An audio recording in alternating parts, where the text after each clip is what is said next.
दोस्तों, पुष्पा 2 का भूत लोगों के मन से उतरा ही नहीं और पुष्पा 3 का अनाउंसमेंट भी हो गया।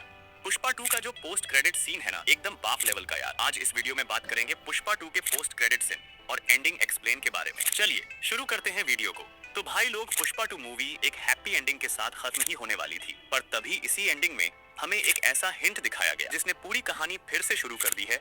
और दोस्तों, इसके एंडिंग में कुछ ऐसे सवाल भी छोड़े गए हैं जो कि अगले पार्ट के लिए काफी ज्यादा एक्साइटमेंट करते हैं, जैसे कि यह कैरेक्टर कौन था और इसने शादी में बम ब्लास्ट क्यों करवाया। तो इन्हीं कुछ सवालों पर हम थोड़ा डिस्कस करेंगे। तो देखो, मूवी के एंडिंग से पहले हमें शेखावत सिंह और पुष्पा के बीच में एक शोर सिपाही वाला खेल देखने को मिलता है। जैसे कि शेखावत पुष्पा से उस रात को बेइज्जती करने के लिए सॉरी बुलवाना चाहता है, पर पुष्पा उसके सामने झुकता नहीं है, उल्टा शेखावत सिंह की और भी ज्यादा बेइज्जती कर देता है। पर आगे इनके बीच का यह खेल खत्म हो जाता है, क्योंकि इस खेल में शेखावत सिंह पुष्पा से हार जाता है और दोस्तों, इसलिए वो खुद ही पीछे हट जाता है। पर इसके एंडिंग में पुष्पा के भाई की बेटी को प्रताप रेड्डी का भतीजा किडनैप कर लेता है, क्योंकि जानतारा फेस्टिवल में पुष्पा और उसके भाई ने उसके साथ जो किया था उसका बदलाव लेना चाहता है। पर दोस्तों, ऐसा होता नहीं है, क्योंकि पुष्पा आखिर में प्रताप रेड्डी के भतीजे और उसके भाई दोनों को ही मार देता है, जिसकी वजह से अब प्रताप रेड्डी भी पुष्पा का दुश्मन बन चुका है। और एंडिंग में कुछ इसी तरह से पुष्पा का एक और दुश्मन की झलक दिखाई देती है। पर इस सीन में दिख रहा ये कैरेक्टर कौन है? अगर आपको ऐसा लगता है कि ये शेखावत है, तो भाई हाँ, इसका भी सांझ हो सकता है। जैसे कि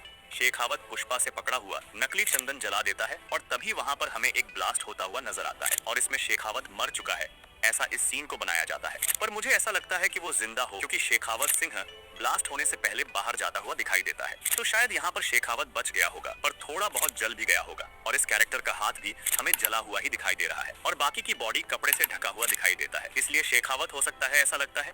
पर वही दूसरी तरफ ये शेखावत सिंह नहीं है, ऐसा भी लगता है, क्योंकि देखो, प्रताप रेड्डी के भतीजे और भाई की शोक सभा में हमें सब दिखाई देते हैं जो कि पुष्पा के दुश्मन होते हैं। पर दोस्तों, प्रताप रेड्डी यहाँ पर पूछता है कि यहाँ पर सब तो आ गए, पर वो क्यों नहीं आया? फिर तभी कोई बोलता है कि वो तो नहीं आए, पर उनका मैसेज आया है। और दोस्तों, ये मैसेज मतलब एक गुलदस्ता होता है और इसने जिस गुलदस्ते के जरिए पुष्पा के यहाँ पर ब्लास्ट किया था, वही गुलदस्ता हमें प्रताप रेड्डी की यहाँ भी दिखता है। तो इसका मतलब ये हुआ कि ये शेखावत तो नहीं हो सकता, क्योंकि प्रताप रेड्डी उसका इंतजार क्यों ही करेगा और सब लोग उसे इतना मान सम्मान क्यों ही देंगे। तो भाई लोग, आखिर में ये कैरेक्टर है कौन? तो भाई, ये सिर्फ प्रताप रेड्डी को ही पता है, क्योंकि पार्ट 2 के अंदर इसको रिवील नहीं किया गया है, बस उसका स्टाइल और उसकी एंट्री दिखाई गई है। और जैसे कि पुष्पा का एक ब्रांड लोगो होता है, उसका भी एक ब्रांड लोगो होता है जिसमें स्कल और उसके आजू बाजू साफ दिखाई देते हैं। और दोस्तों, इसी ब्रांड लोगो की वजह से मुझे ऐसा लगता है कि इसकी पुष्पा के साथ कुछ तो दुश्मनी होगी, इसलिए वो शोक सभा में ना जाकर शादी में ब्लास्ट करता है। तो यहाँ पर यह भी सवाल आता है कि जैसे उसने गुलदस्ते के जरिए पुष्पा के यहाँ पर ब्लास्ट किया था और दोस्तों, यही गुलदस्ता उसने प्रताप रेड्डी के यहाँ पर भी भिजवाया था, तो क्या प्रताप रेड्डी के यहाँ पर भी उसने ऐसा ही ब्लास्ट किया होगा? या फिर जैसे इस गुलदस्ते को यहाँ पर मैसेज बोला जा रहा है, तो हो सकता है कि वो इस गुलदस्ते के जरिए कुछ बताना चाहता हो कि उसने पुष्पा के यहाँ पर ब्लास्ट कर दिया है। तो देखो, इसका हिंट पुष्पा 3 आखिर में क्या होने वाला है, ये 3 कैरेक्टर्स हमें बता देते हैं। जैसे कि अगर ये ब्लास्ट प्रताप रेड्डी ने करवाया है, तो भाई पुष्पा 3 की कहानी काफी ज्यादा इंटरेस्टिंग और खतरनाक होने वाली है, जैसे कि पुष्पा 2 का एंडिंग सीन था।